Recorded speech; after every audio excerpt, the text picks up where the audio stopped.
El contenido del siguiente programa es ajeno a Universidad 92.1. Los comentarios u opiniones son responsabilidad de las y los productores.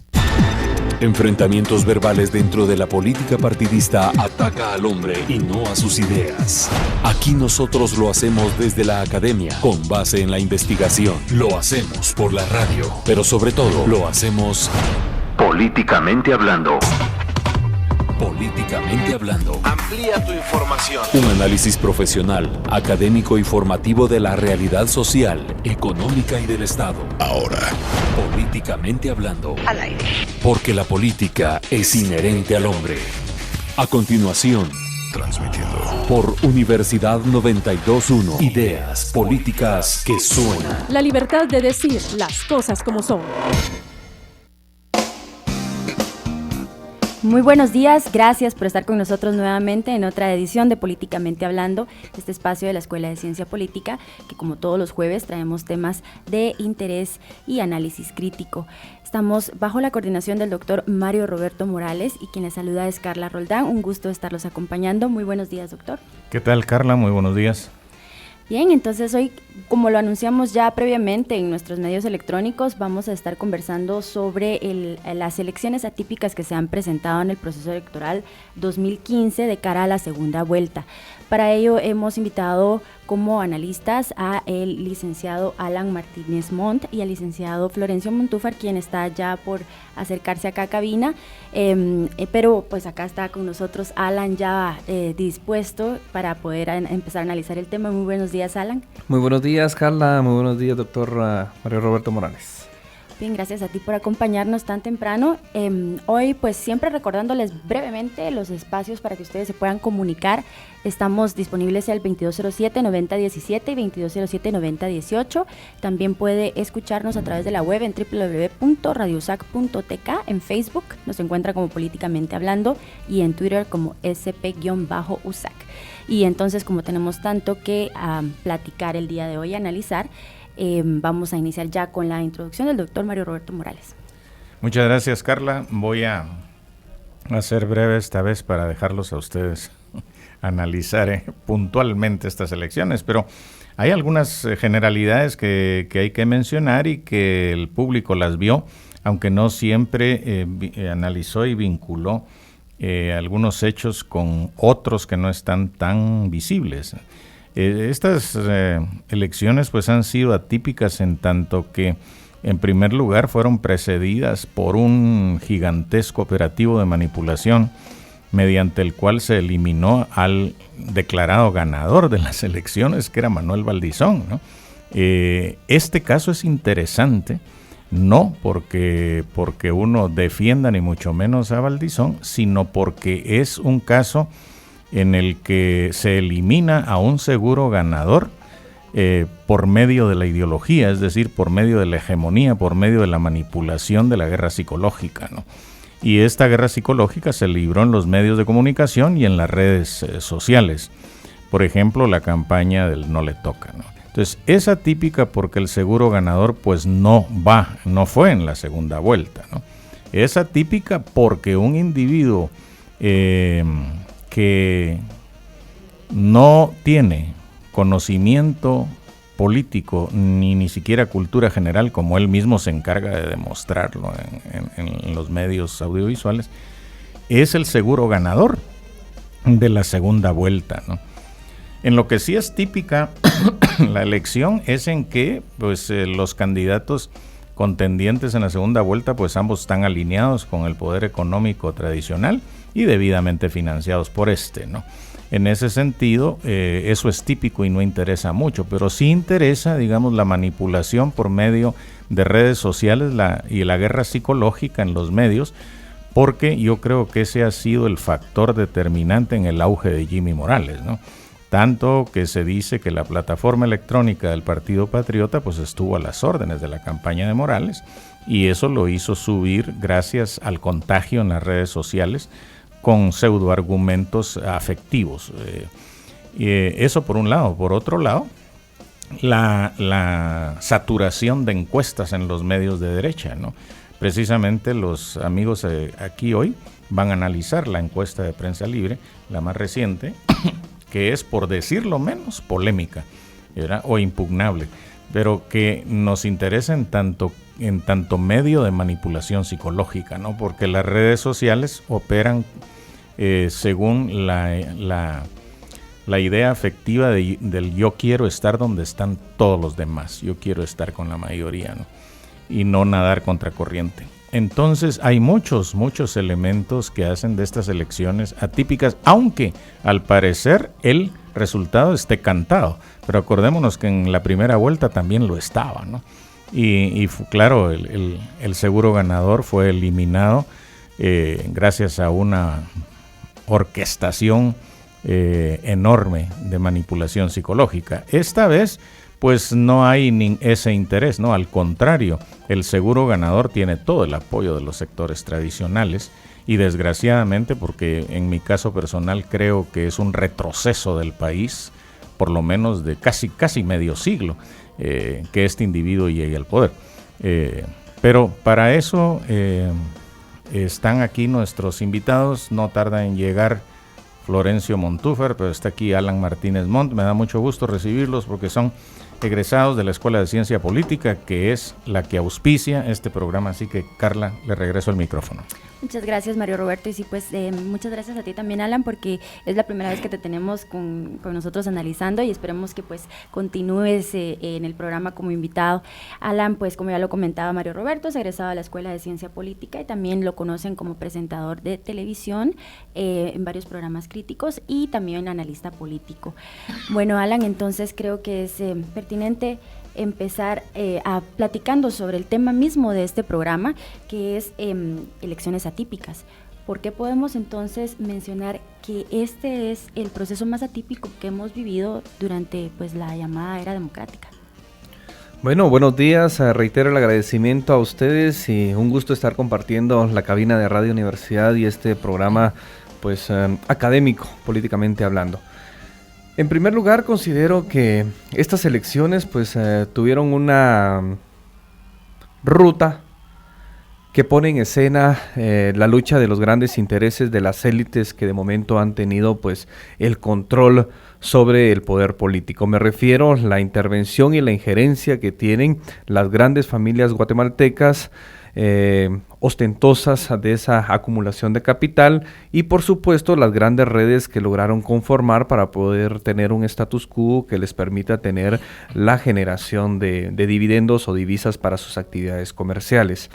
Considero que fueron atípicas en su momento porque desde que Otto Pérez Molina asume la administración pública se visualiza la continuidad, como usted muy bien lo mencionaba, de un posible ganador, en este caso Manuel Valdizón, que no descansó, es decir, estuvo 8 años permanentemente haciendo campaña electoral. Eso también implicó una violación del decreto 1-85, la ley electoral y de partidos políticos. ¿Por qué menciono esto? Considero que, en primer lugar, cohesionó, porque se constituyó en el enemigo a vencer. Es decir, un personaje que no pertenece precisamente a esas grandes familias o a la élite comercial, que en su momento fue considerado como una amenaza para los intereses del poder económico tradicional.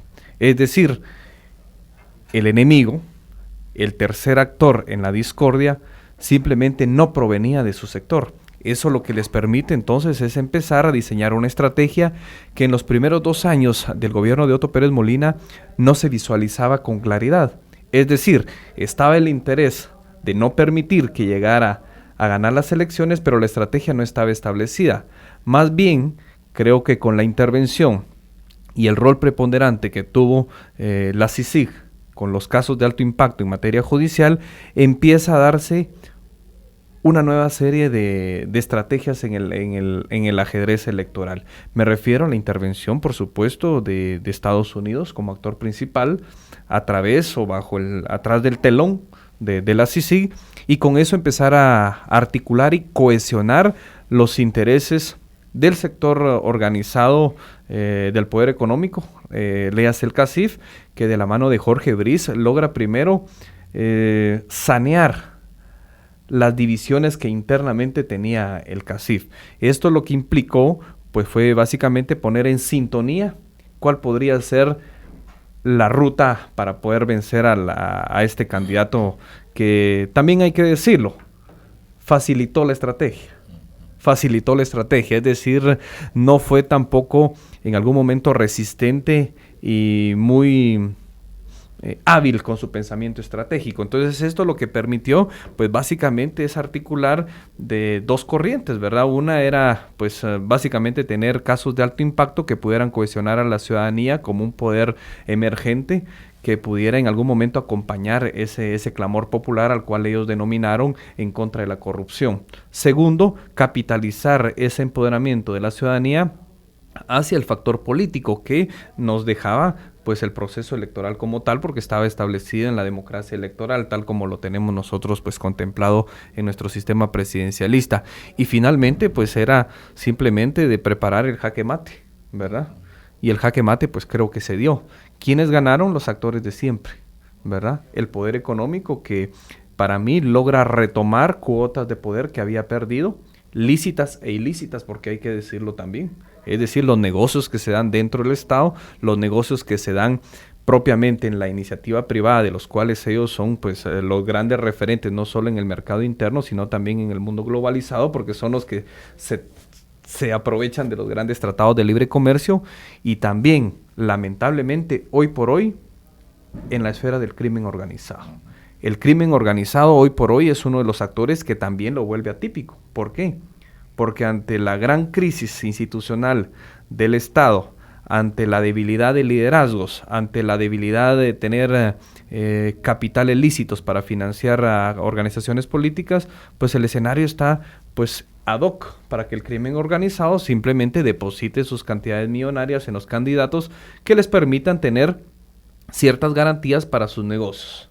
Corrupción, lavado de dinero, tráfico de influencias, el contrabando, etcétera, etcétera. Entonces, para mí, los ganadores, después de lo atípico, siguen siendo los mismos. Simplemente fue un ventarrón que ponía en amenaza sus intereses y que la estrategia vino de la mano de actores nacionales con la asesoría y el acompañamiento internacional. Es decir, generar nuevamente condiciones para el status quo, y comparto la visión, ¿verdad? El retroceso que pueda tener en el marco del desarrollo nacional la llegada de dos candidatos que de momento pues están totalmente alineados. En su momento creo que Sandra Torres pues tuvo que pasar por un proceso político más fuerte, porque recordemos su gobierno, incluso un Dionisio Gutiérrez que sale del país precisamente por tener diferencias. Hoy por hoy ustedes ven que le acompaña el candidato vicepresidencial, alguien referente del poder económico, y si quisiéramos hacerlo pues mucho más atípico a partir de enero, podría yo al menos imaginar o pensar que si la ciudadanía va a estar vigilante, hasta podrían darle el jaque mate a la presidenta y subir el candidato vicepresidencial, y con eso estaría básicamente controlado el poder político.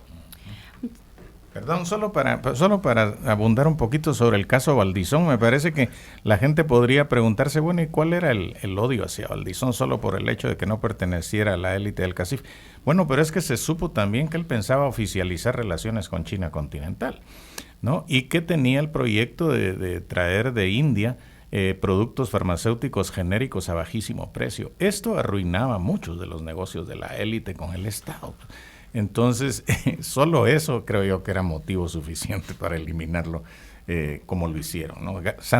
Perdón, Carla, es que él dijo Sandra Torres y se me quedó el nombre. Por el color del saco. Pero disculpe, Carla. No. Bueno, ya entonces continuamos ya con nuestro segundo invitado, quien ya está con nosotros. Bienvenido, Florencio, muchas gracias por estar acá. Él es sociólogo, también egresado de la Escuela de Ciencia Política, catedrático, investigador y consultor.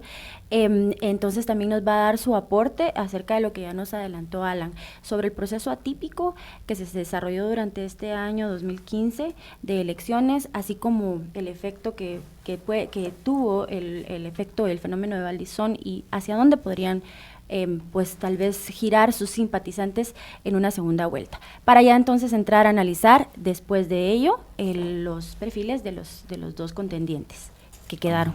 Muy bien, gracias Carla, pues muy buenos días, muchas gracias por la invitación.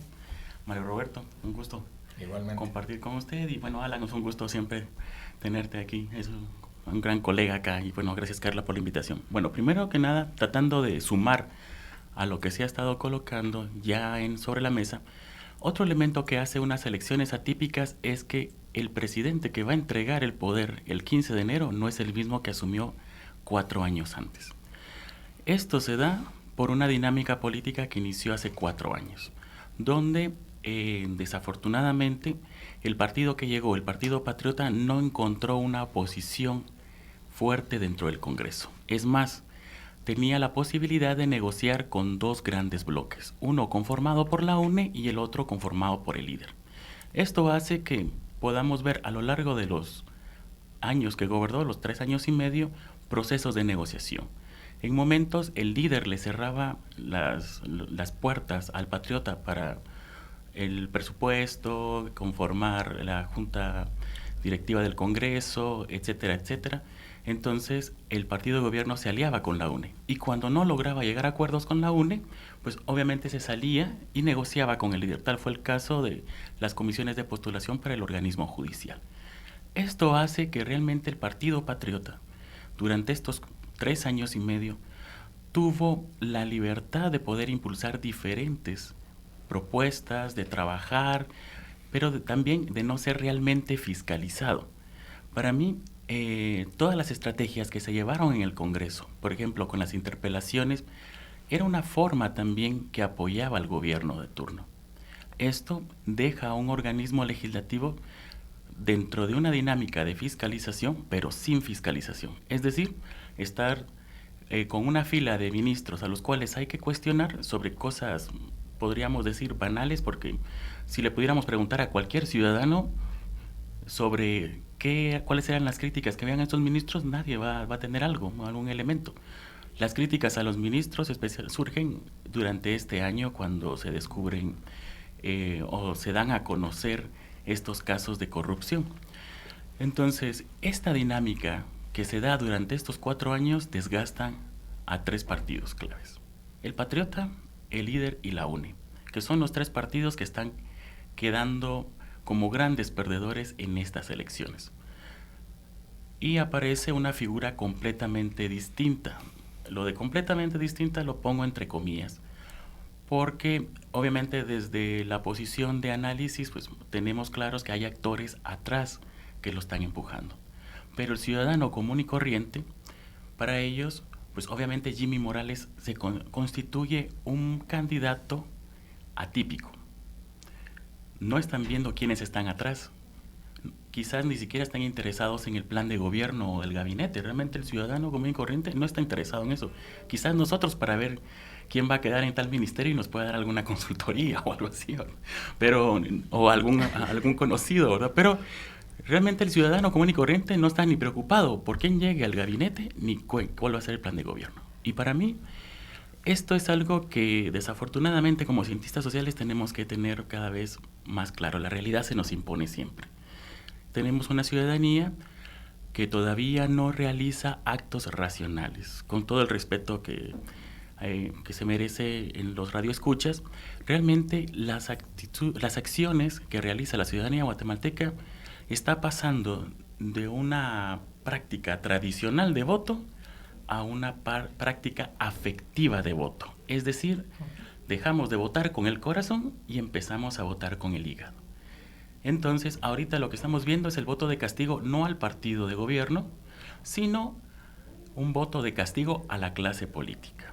Entonces, muchas de las críticas o, por ejemplo, las propuestas de reforma en la ley electoral van enfocadas a castigar a la clase política, no podríamos decirle tradicional, sino la clase política que actualmente está en el poder.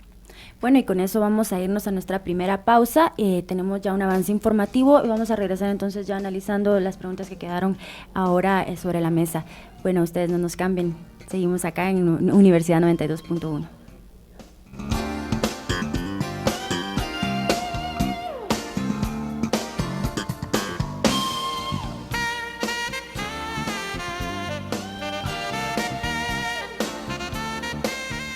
Una radio grande entre las del mundo.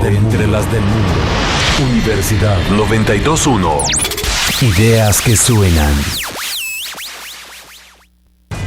país está sufriendo el bombardeo de contenidos alterados y desinformación constante. Y para contrarrestarlos, actualizamos la información de verdad. Ahora, resumen informativo. Actualizando la información en Guatemala. Buenos días, es momento de un avance noticioso. Agentes de la Policía Municipal de Tránsito reportan una persona herida tras derrapar su motocicleta en el Boulevard Landívar Norte y 16 Avenida, zona 15. El Ministerio Público coordina esta mañana una serie de allanamientos como parte de la investigación por delitos electorales. Actualizando la información mundial. El equipo argentino de antropología forense que lleva a cabo en paralelo la investigación de los 43 normalistas asesinados en el estado de Guerrero, al sur de México, someterán a una segunda autopsia los restos de Julio César Mondragón, uno de los estudiantes del caso Ayotzinapa. La ministra de Relaciones Exteriores de Colombia, María Ángela Holguín, informó el miércoles que Colombia y Nicaragua han dialogado de manera informal acerca de un tratado limítrofe, tras el fallo de la Corte Internacional de Justicia de La Haya. Esté pendiente de más noticias en el siguiente avance a las 9 horas. Resumen informativo. Una actualización a los contenidos noticiosos, sin alteraciones ni enajenaciones. Universidad 92.1 FM. Información e ideas que suenan. Esta sí es Venezuela. Está al aire todos los miércoles Por Universidad 92.1. a las 6 de la tarde. El programa Esta sí es Venezuela. Hace rato que está lloviendo pueblo en Venezuela. Y hace rato largo que comenzó la siembra nueva. Hace rato que está lloviendo pueblo en Venezuela. Difundimos el conocimiento científico, tecnológico, histórico, social, humanístico y antropológico en todas las ramas del saber. Y en el medio exclusivo para oír. Esta es Universidad 92.1 FM. Ideas que te suenan.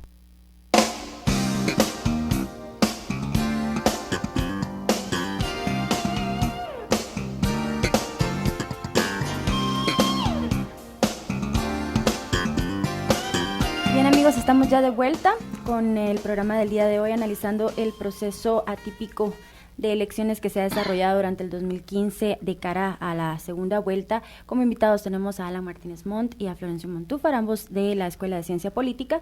Y en esta segunda fase, pues entonces vamos a empezar ya a analizar el perfil de los candidatos que pasaron a la segunda vuelta, ¿no?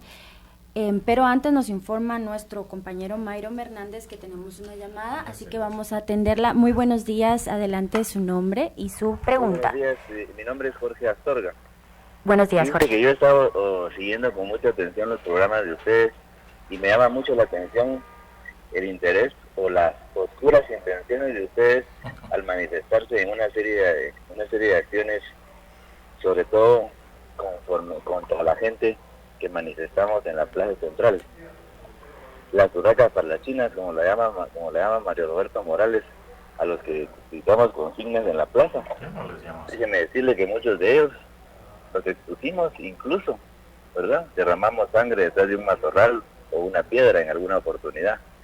No nos excusamos detrás de un escritorio para hacer alarde de nuestra extracción de clase burguesa y estar haciendo también alardes de que estudiamos en un colegio nacional americano, National American School, no sé cómo se llama el colegio donde él estudió, que lo manifiesta en sus libros.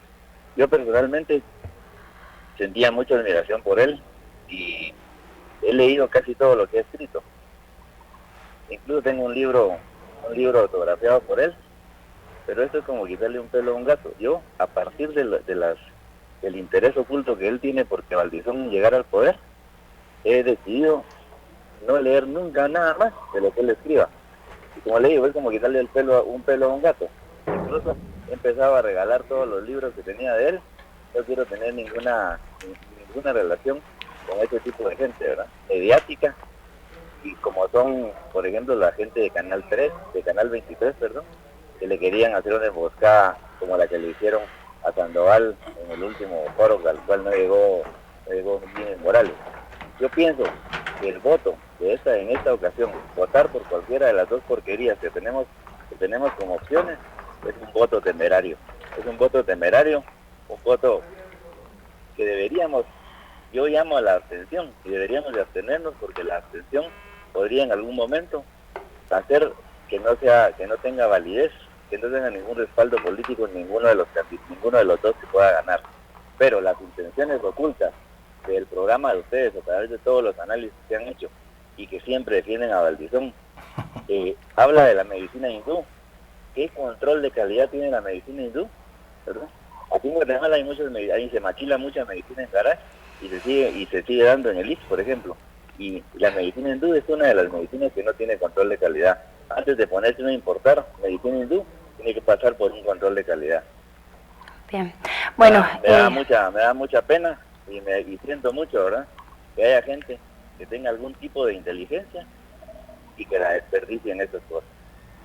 Bien, Jorge, bueno, respetamos todas las opiniones y bueno, yo sí recalcaría que no hemos hecho ninguna defensa, creo yo. Yo creo que, como mencionamos, este programa es desde una perspectiva académica y hay fenómenos que no se pueden dejar de hablar, ¿no? Por más que incomoden.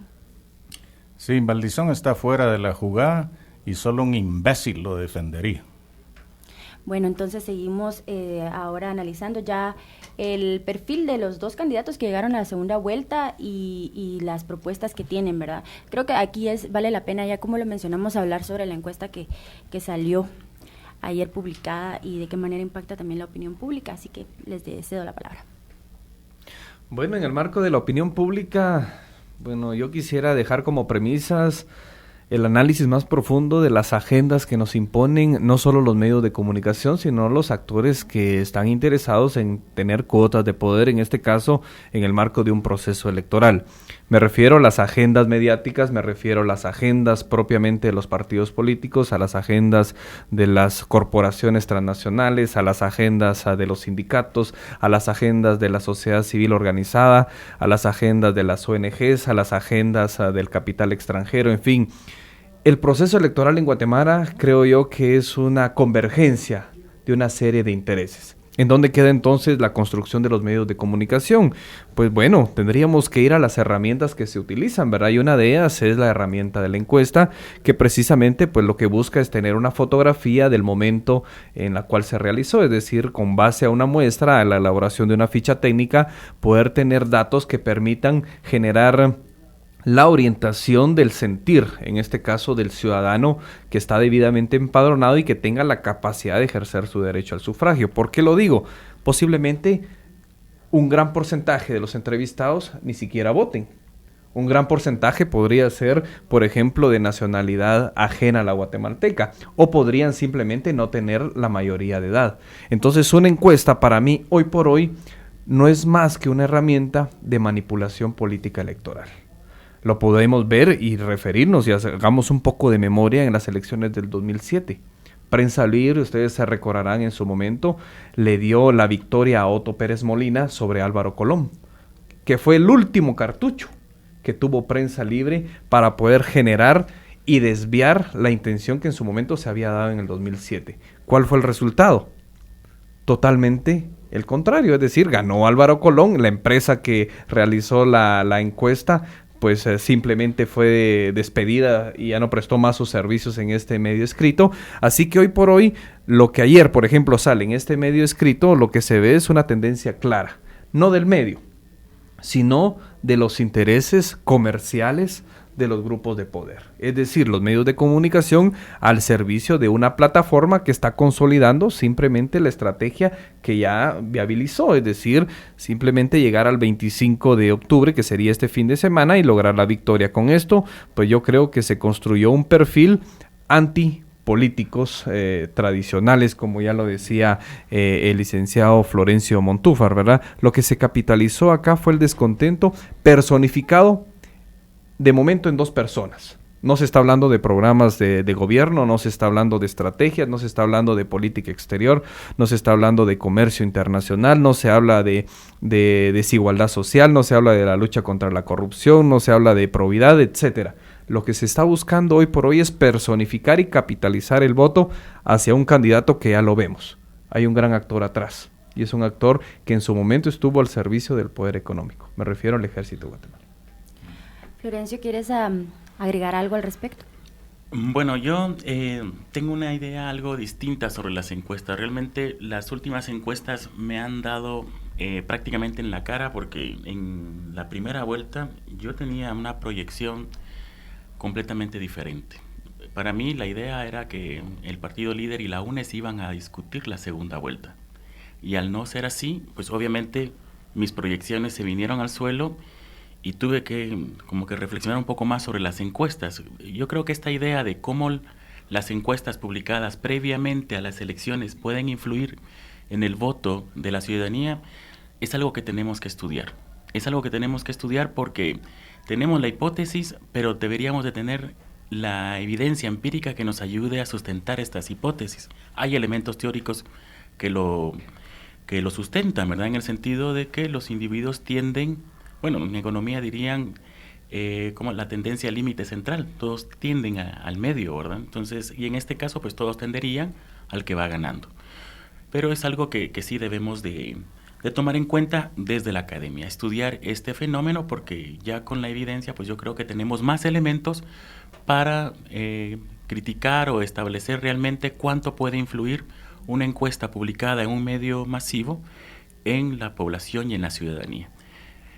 Ese será como punto 0. En el punto 1, el perfil de los candidatos, prácticamente siguiendo la línea de Alan, es el político y el no político.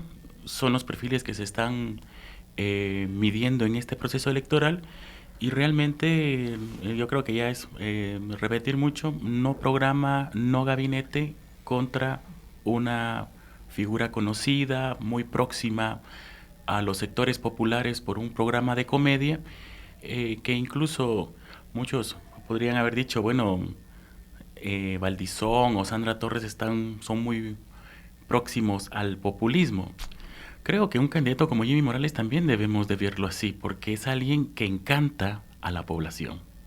Y esto creo que es importante que lo tengamos en la mesa. Espero que sea algo que hayan tomado en cuenta las élites, porque si no puede que tengamos unos 4 años llenos de conflictividad, porque realmente alguien que tiene la capacidad de encantar a la población, con quizás no muy claro el panorama político y quizás con intereses que vayan emergiendo a partir de las personas que lo vayan rodeando, puede generar un ambiente o un escenario bastante interesante lleno de conflictividad. Muchísimas gracias. Creo que también ahora vamos a pasar a analizar el comportamiento que podemos pronosticar para los votantes, tanto en el interior como acá en la capital, ¿no? Por lo regular se habla de acarreos en el interior, esto es bien cuestionable. Y entonces quisiera que nos den su opinión al respecto, y ahí mezclar también otra pregunta que teníamos. ¿Cuánto creen que pueda crecer el abstencionismo o el voto nulo en esta segunda vuelta? Y perdonen, antes vamos a leer un comentario que nos hicieron. Dice: emocional e irracional la opinión del radio escucha que se comunicó. Saludos adelante, saludos, porque este programa es importante y necesario, sigan adelante. Así que muchas gracias por esas expresiones de apoyo a nuestra compañera y que se comunicó. Y bueno, ahora sigamos adelante con la pregunta que les acabo de lanzar. Me gustaría que tal vez iniciemos contigo, Alan. Bueno, efectivamente creo que la participación electoral puede disminuir, ¿verdad? Lógicamente creo que sabemos cuáles son las condiciones, ¿verdad? Ya están electos las corporaciones municipales, ya se eligieron a los caciques, en este caso le hace diputados al Congreso de la República por cada uno de los distritos electorales, y esto va a mermar en algún momento pues a la participación electoral. Sin embargo, no hay que olvidar que los partidos políticos también se fundamentan en su organización partidaria. Y son precisamente estos actores los que tienen la capacidad de movilización en cada uno de sus distritos. Algunos más, otros menos, ¿verdad? Sin embargo, creo que estarían hoy por hoy siendo actores claves para la movilización. Considero que el acarreo de votos ya no está tan estereotipado hoy por hoy. Creo que la serie de manifestaciones que en su momento se dio, la alta participación electoral que tuvimos en la primera vuelta electoral, deja un clima pues mucho más sano. Yo lo veo con poca conflictividad electoral. Hay que recordar que van a haber repetición en 11 corporaciones municipales, pero el acarreo yo no lo veo ya como una práctica recurrente. ¿Por qué? Porque las encuestas se están dando ya al virtual ganador. Entonces, ¿qué es lo que queda en la psiquis del elector? Que ya tiene presidente. O sea, que esto ya está decidido, como dijeran los abogados, es cosa juzgada. Entonces, las encuestas, al menos las últimas, algunas de derecha y pocas de izquierda, lo que dicen es que ya tenemos un presidente. Entonces, el pensamiento está más que todo ya solo generando la tendencia hacia capitalizar el voto indeciso que en su momento queda en resguardo. Es decir, capitalizar a ese 10 o 15% de votantes que todavía no han decidido. ¿Por qué? Porque según estudios se dice de que la elección se decide en las últimas 48 horas. Con esta encuesta creo que esa decisión se tomó ya hace unas horas. Entonces creo que más bien debemos estarnos preparando para empezar a cuestionar realmente por dónde va a estar el equipo de trabajo, cuál va a ser la planificación estratégica, y realmente creo que más que todo esto hacer la conciencia a la ciudadanía si realmente va a retomar los postulados que en su momento lo movieron para luchar contra la corrupción, a la fiscalización que de momento se tiene que hacer. Es decir, la corrupción continúa campante en la administración pública. Entonces, con esto, para mí, lo que tenemos ya es un virtual ganador y que se va a ratificar el próximo domingo. Gracias, Alan. Florencio. Bueno, pues comparto mucho las ideas. Ese que va a bajar la cantidad de personas que van a votar es prácticamente ya confirmado. Primero, porque ya no están los candidatos a alcaldías y a diputados, pero también existe un desencanto dentro de las dos figuras que están disputando la segunda vuelta. Y esto hay que tenerlo claro. O sea, estamos bien con Jimmy, estamos bien con Torres y estamos mejor sin ellos. Y ese es el sentimiento que el primer radioescucha que llamó expresó. Él no está muy contento con ninguno de los dos, pero desafortunadamente son los dos que tenemos. Y de alguna manera hay que respetar esa institucionalidad. Ya quedaron atrás las propuestas de atrasar las elecciones, de limpiar la mesa de la clase política, la reforma de la ley electoral de partidos políticos, y nos vamos con una depuración y a una nueva elección. Eso ya quedó atrás. De alguna manera, la primera vuelta de alguna manera le dio legitimidad al proceso, y la segunda vuelta, pues también las personas que lleguen a votar, pues concluyen la legitimidad del proceso electoral. Y el 15 de enero pues vamos a tener un nuevo presidente. Pero sí, el abstencionismo va a ser importante en ese sentido. O sea, hay muchas personas, no solo del área urbana capitalina, sino también de las áreas urbanas en los departamentos, que no están muy contentas con los dos candidatos. Y esto uno lo puede observar en las redes sociales. Y de alguna manera pues va a tener consecuencias en la participación. Yo quisiera acotar algo, así brevemente, en relación al voto duro, ¿verdad? Y considero que Sandra Torres, como organización política la cual representa, sí tiene un voto duro ya establecido. En el área rural creo que tiene mayor cantidad de simpatizantes y de afiliados que le van a permitir generar más o menos 1.000.000 o 1.100.000 o 1.200.000 votos aproximadamente. Pero en el caso de Jimmy Morales, ¿dónde está el voto duro? Es decir, él no tiene estructura partidaria, no tiene representación en el Congreso de la República, no tiene tampoco una gran estructura y grandes líderes o caciques que le permitan movilizar o acarrear, como vulgarmente decimos, a esos electores. No tiene tampoco esa plataforma logística. Entonces, ¿a qué apeló el llamado del voto del candidato Morales? Es puramente emocional, un voto de castigo, un voto, si ustedes lo quieren ver, con poca inversión electoral, ¿sí? Es decir, no necesitó campañas onerosas como lo hizo el partido líder o lo está haciendo la UNE para lograr ganar al elector. Al contrario, la austeridad en su campaña y los pocos recursos de quien en un momento pensábamos no llegaba ni siquiera a ocupar un lugar especial en las encuestas, hoy resultó efectivo.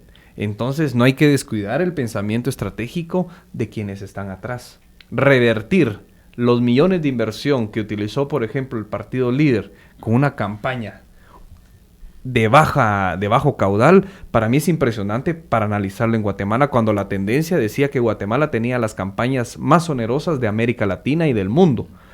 Y entonces, ¿dónde queda Sandra Torres? Sandra Torres ha invertido también, no solo durante este proceso. Su estrategia viene hasta previo a que Álvaro Colón llegara a la presidencia de la República. Estoy hablando de 12 años de campaña de Álvaro Colón, más 4 años propiamente después de que ella fungió como primera dama. Si sumamos todo eso, es un caudal exagerado, con voto duro. Pero Jimmy Torres no lo tiene, pero se ganó el corazón y la mente del votante. Solo una cosa, y es que hay que tomar en cuenta también de que si bien el partido líder gastó una cantidad de recursos en este proceso electoral, si nos ponemos a contabilizar los recursos que se gastaron en la prensa escrita y en la prensa televisada contra el líder, podríamos sacar una fuerte cantidad. Y esa publicidad o ese movimiento en contra de la clase política, pues obviamente no lo contabilizamos, pero favoreció a candidatos no políticos, que actualmente pues tenemos un rostro para esa figura. Candidato no político está encabezando las encuestas. Me parecería interesante hacer un análisis, ¿verdad?, de cómo el rechazo al sistema político corrupto, ¿verdad?, representado por por Sandra Torres, por Valdizón, representado por todos ellos, es rechazado por la población, pero no de una manera crítica, sino emocional, ¿verdad?, escogiendo a un candidato que quizá va a ser peor que quizá va a ser peor que todos aquellos que el público rechazó, ¿no?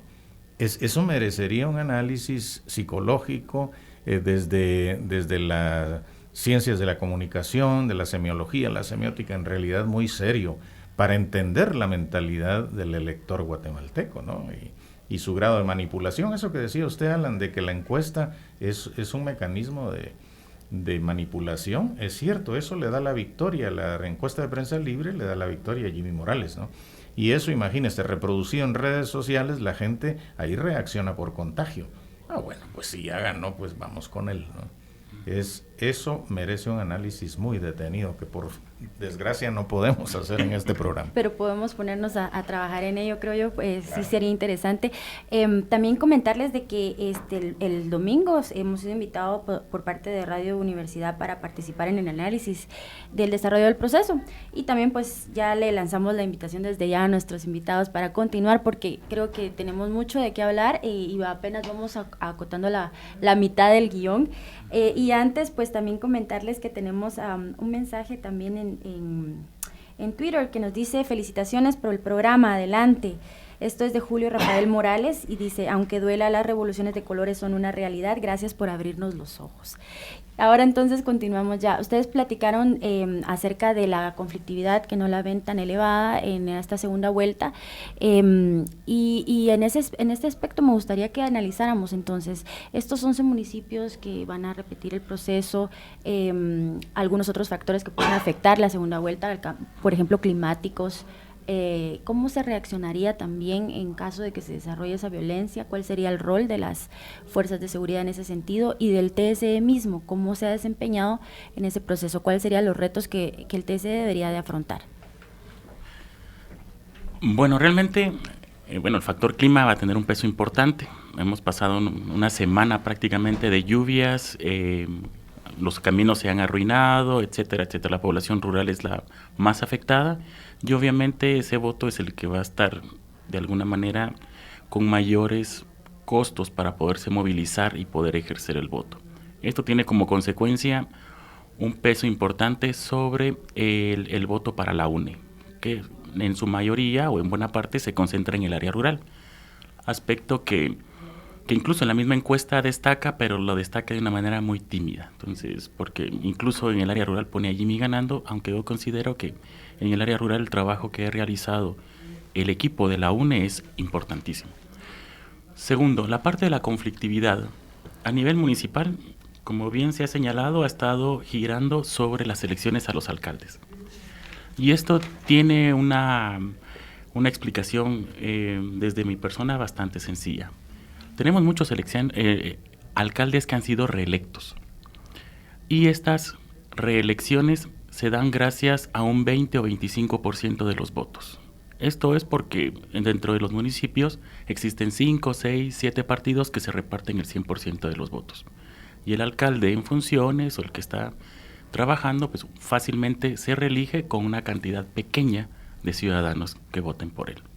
Esto es algo que hay que reflexionar, porque si un alcalde en funciones solo sacó el 20, 25 o quizás el 30% de los votos de los ciudadanos que conforman el municipio donde él trabaja, es que tiene un 70, 75, 80% de los ciudadanos en contra.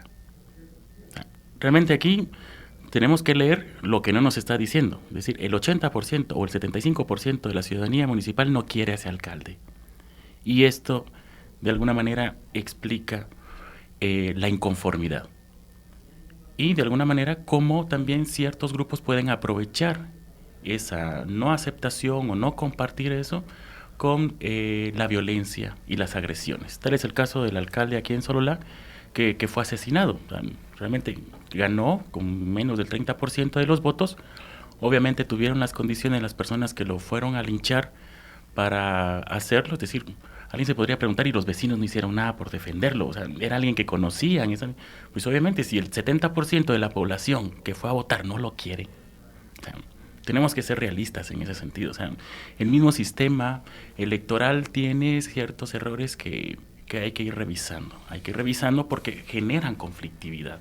Y en la segunda vuelta, pues obviamente la conflictividad va a ser mucho menor porque no aparecen estas elecciones, las de los alcaldes, únicamente en estos 11 municipios donde se tiene obviamente antecedentes de la conflictividad. Así que el Tribunal Supremo Electoral tiene que tomar ciertas medidas. En esos casos es obvio. Entonces deben existir seguridad, garantizar la seguridad de las juntas electorales que vimos en esta elección que estuvieron de alguna manera vulnerables a amenazas, etcétera, etcétera. Incluso hace unos días estaba escuchando que empezaron a renunciar juntas electorales en algunos lugares por la violencia.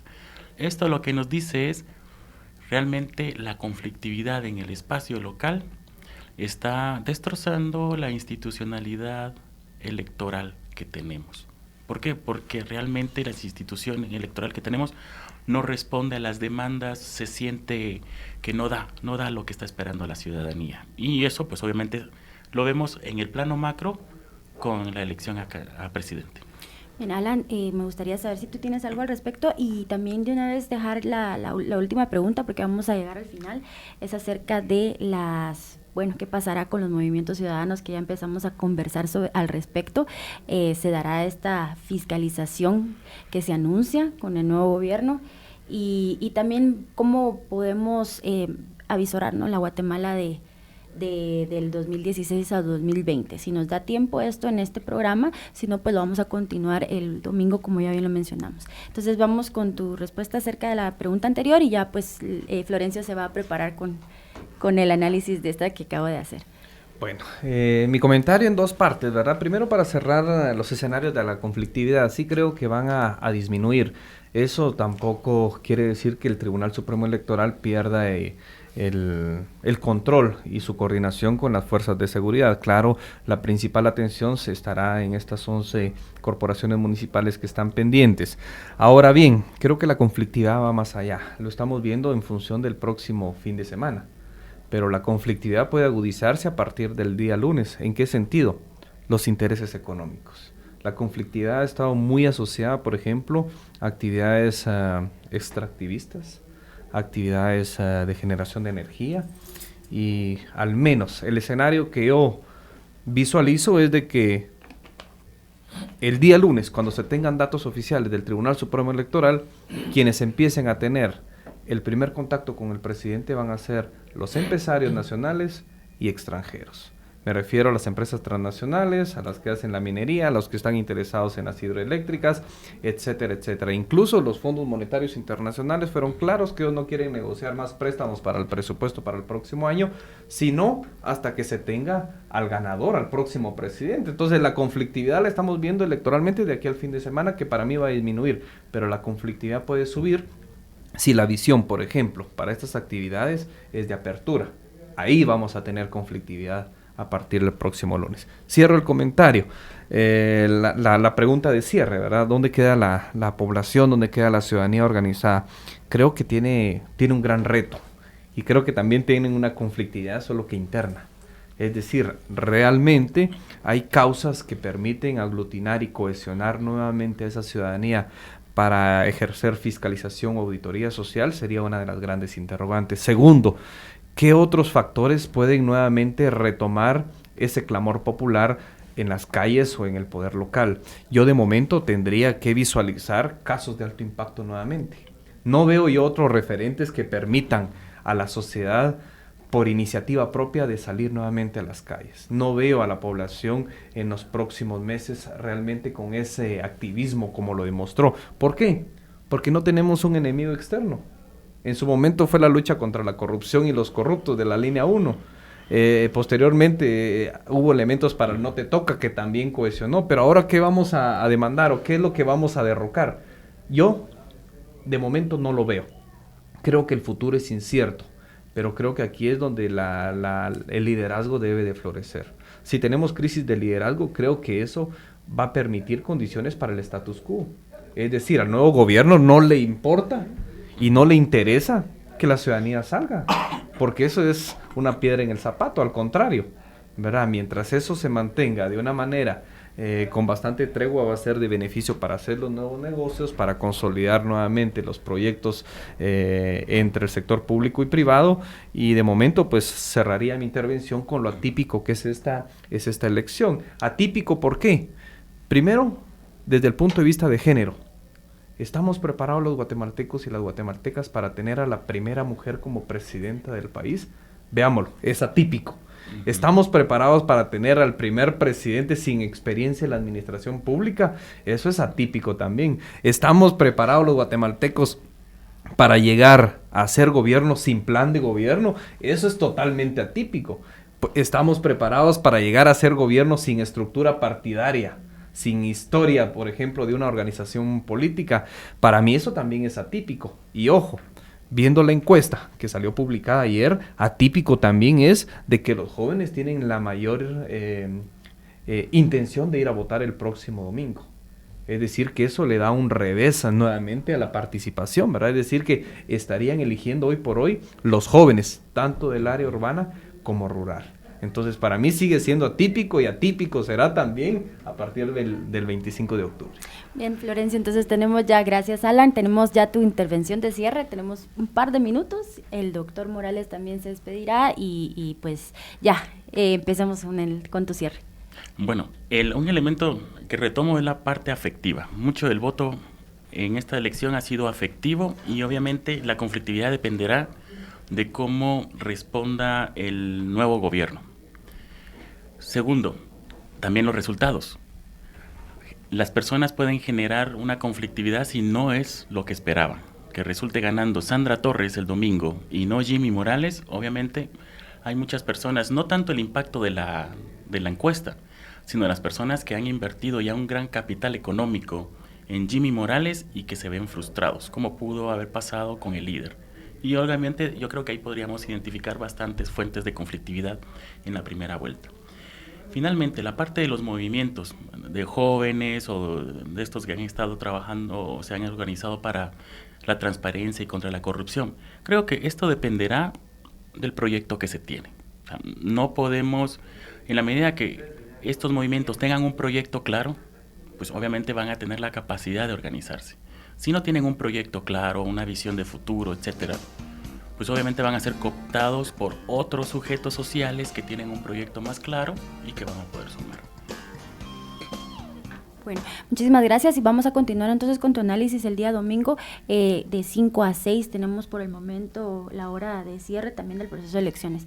Doctor Morales, bueno, nos quedamos con sus palabras. Bueno, no, solo para despedirme, agradecer a los compañeros de la Escuela de Ciencia Política su presencia aquí. Y le devuelvo los micrófonos, Carla. Muy bien, entonces gracias por su sintonía. Les invitamos nuevamente entonces a que nos escuchen este domingo para analizar el proceso de elecciones de 5 a 6, el espacio que se le otorgó a la Escuela de Ciencia Política. También un saludo a nuestra compañera Aisha Arreaga, también de la maestría, que está en sintonía, y a las personas que nos escuchan. Ya saben que estamos siempre los jueves de 7:30 a 8:30 am. Gracias a nuestros invitados y pues nos escuchamos el próximo domingo. Hicimos un análisis profesional y formativo de la realidad social, económica y de Estado, desde la academia con base en la investigación, y lo hicimos por la radio. Políticamente hablando. Políticamente hablando. Porque la política es inherente al hombre. Los esperamos la próxima semana, solo por Universidad 92.1. Ideas políticas que suenan.